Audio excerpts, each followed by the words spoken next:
Hello everyone, আজকে আপনাদের সাথে শেয়ার করছি জামাই ষষ্ঠীর স্পেশাল মিনি ব্লগটা খুব অল্পই করব, বেশি বড় করব না। এই যে জামাই ষষ্ঠীর দিন সকালে প্রথমে একটু আমরা ফলাহার করে বেরিয়ে পড়ছিলাম দিদার বাড়ি। আর এই যে এদিকে হচ্ছে ঠাম্মা রান্না, কারণ আজকে এ বাড়িতেও দুটো জামাই আসবে। এইদিকে আমি মাংস তারপর মাছ একটু হাতে এগিয়ে দিয়ে জামাই ষষ্ঠীর কটা কেক ছিল সেগুলো বানিয়ে এবারে যাচ্ছি দিদার বাড়িতে।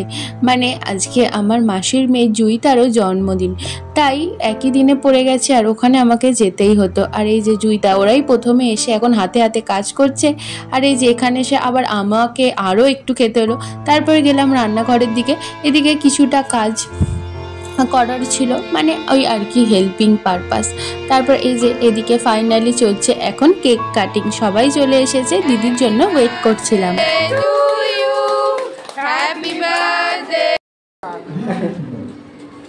টুম্পা সোনা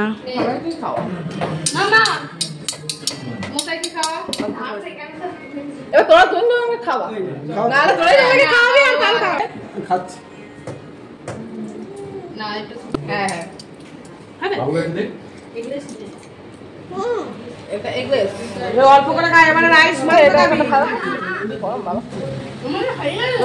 সবাইকে সবাই তুলেছিস।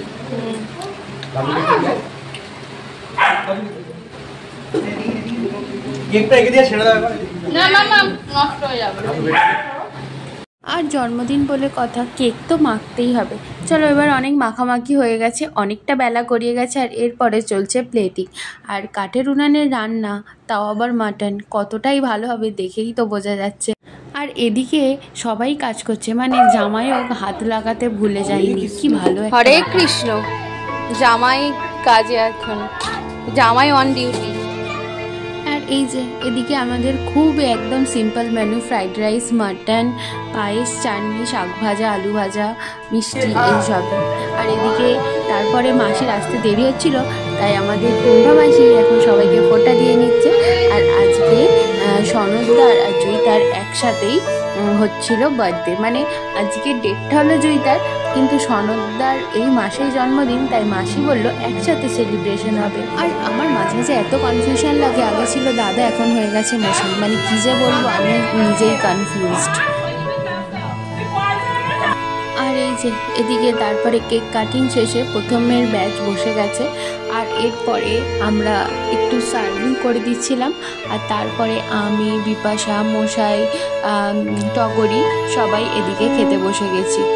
আর তখন বেলা প্রায় 3টে তো বেজেই গেছিলো। আর এখানে মাসিকে ফ্রাইড রাইস রান্নাতে কেউ বিট করতে পারবে না, এত ভালো বানায়, জাস্ট টু গুড। তারপরে বাড়ি চলে এসেছি, আর এসেছিল পিঙ্কিরা, মানে এই যে আমাদের বাড়ির নতুন জামাই। তো এখানে এখন বাড়ির লোক টাকা দিয়েছে তো জামাই ষষ্ঠী শপিং করার জন্য, তাই আমরা প্রথমে ফ্যাশন অ্যাপে গেলাম। এখানে কারোর কিছু পছন্দ হয়নি, শুধু আমাদের পুচকের জামাটা কিনে বেরিয়ে চলে এসেছিলাম। আর তার পাশেই বজবজে ছিল তারামা স্টোর, এই যে এখান থেকেই আমরা ফাইনাল শপিংটা করলাম। তো এইভাবেই আমার দিনটা আজকে শেষ হলো।